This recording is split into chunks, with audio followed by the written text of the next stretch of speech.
કોંગ્રેસનો આશ્ચર્યજનક વિરોધ, દારૂબંધી રોકવામાં નિષ્ફળ, ગૃહમંત્રી મુખ્યમંત્રીના ફોટો સાથેની કાઢી અડધી। ગાંધીના ગુજરાતમાં દારૂબંધી છે, પરંતુ ગુજરાતમાં દારૂ માફિયાઓએ ગેરકાયદેસર રીતે દારૂ ભરેલા વાહનને રોકવાનો પ્રયાસ કરી રહેલા રાજ્ય સ્ટેટ મોનિટરિંગ સેલના પોલીસ સબ ઇન્સ્પેક્ટર પર કાર ચલાવી હતી, જેને કારણે પોલીસ સબ ઇન્સ્પેક્ટરનું મોત થયું છે। આ ઘટનાના સમગ્ર રાજ્યમાં ઘેરા પ્રત્યાઘાત પડ્યા છે। ત્યારે સુરતના યુથ કોંગ્રેસ દ્વારા આશ્ચર્યજનક વિરોધ કરવામાં આવ્યો છે, જેમાં ગૃહમંત્રી અને મુખ્યમંત્રીના ફોટો સાથેની અરજી કાઢવામાં આવી છે।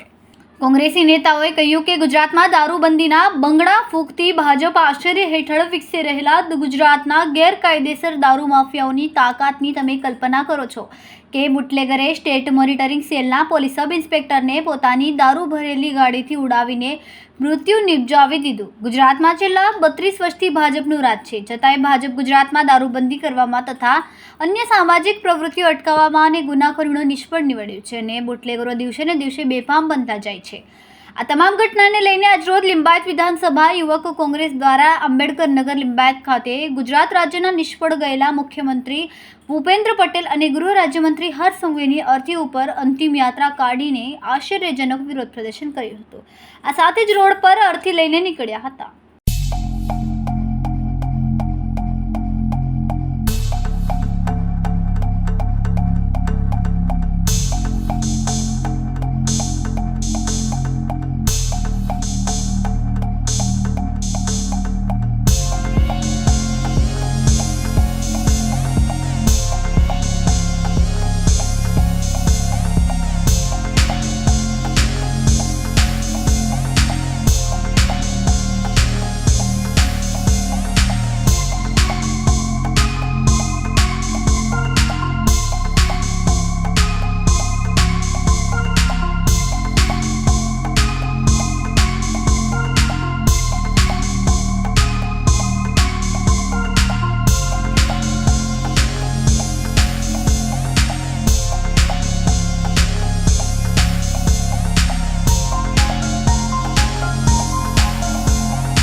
બે દિવસ પહેલાં એક સ્ટેટ મોનિટરિંગ સેલના એક પીએસઆઈનું એક બુટલેગરે પોતાની ગાડી ચડાવીને એક હત્યા કરી નાખી છે।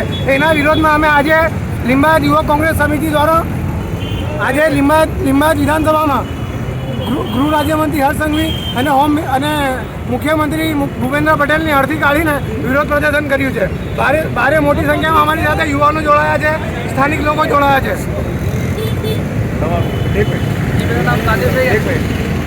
हाँ जी, मेरा नाम कादिर शेख है और आज लिंबायत युवक कांग्रेस की तरफ से लिंबायत में हमने माननीय गृह राज्य मंत्री और मुख्यमंत्री की अंतिम यात्रा निकाली। अंतिम यात्रा निकालने का मकसद ये था कि आप सब देख रहे हो कि पिछले कितने समय से गुजरात के अंदर हमारी महिला माँ बहनें सुरक्षित नहीं है। अभी लास्ट ही कुछ दिनों पहले सुरेंद्रनगर में एक पुलिस अधिकारी की एक बुटलेगर ने अपनी कार के नीचे उनको रौंद डाला, जिसमें उनकी मौत हो गई।